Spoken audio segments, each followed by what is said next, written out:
I love you Trina. এই ভিডিওটা দেখুন, অনেক আমাকে ভালোবাসার মতো যোগ্যতা আছে তো? আমি পরীক্ষায় পাস করে যোগ্যতা করে নেব ত্রিনা। এই, পরীক্ষা দিবি, তোর বই কেনার টাকা আছে, টিউশন করার টাকা আছে।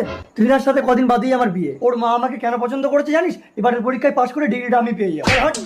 লোটন, এই কি ব্যাপার, তোমরা সব টিউশন পড়তে এসে এখানে দাঁড়িয়ে আছো কেন? আর সংকেত, প্রতিদিন টিউশন পড়ানোর সময় তুমি জানলার বাইরে দাঁড়িয়ে দাঁড়িয়ে কি শোনো? স্যার আমাকে ফ্রিতে টিউশন পড়াবেন? না না, আমি কাউকে ফ্রিতে পড়াই না। আয় চলে এসো সবাই। এই চল ফোট। Come on lotion. এই নে সংকেত, এই নলকটা বিক্রি করে তুই টিউশন পড়বি। না নোলক, আমি পরীক্ষায় পাস করে যোগ্যতা করে ত্রিনাকেই বিয়ে করব। সংকেত, যে তোকে চায় না তার পেছনে ঘুরিস না, আমাকে বিয়ে কর, আমি তোকে ভগবানের মতন সেবা করব। ডাকলেই ভগবানকে পাওয়া যায় না নোলক। আচ্ছা, তোমরা সাইন কস ট্যান এর ফর্মুলা জানো? না স্যার। এই কেউ কি মারছে জানলা দিয়ে? এই সবাই বেরিয়ে এসো তো। এই চল চল চল। এই ধরো স্যার, প্রতিদিন টিউশন পড়ানোর সময় জানলা দিয়ে উকি মেরে সব শিখে নেয়। আরে কি করছো? ও তো মরে যাবে, ছাড়ো, ছেড়ে দাও ওকে। এই চলো চলো। সংকেত, তোর মাথা ফেটে গেছে। কাপড় ছেড়ো না নোলক, আমার পরীক্ষা দেরি হয়ে যাচ্ছে, আমি যাই।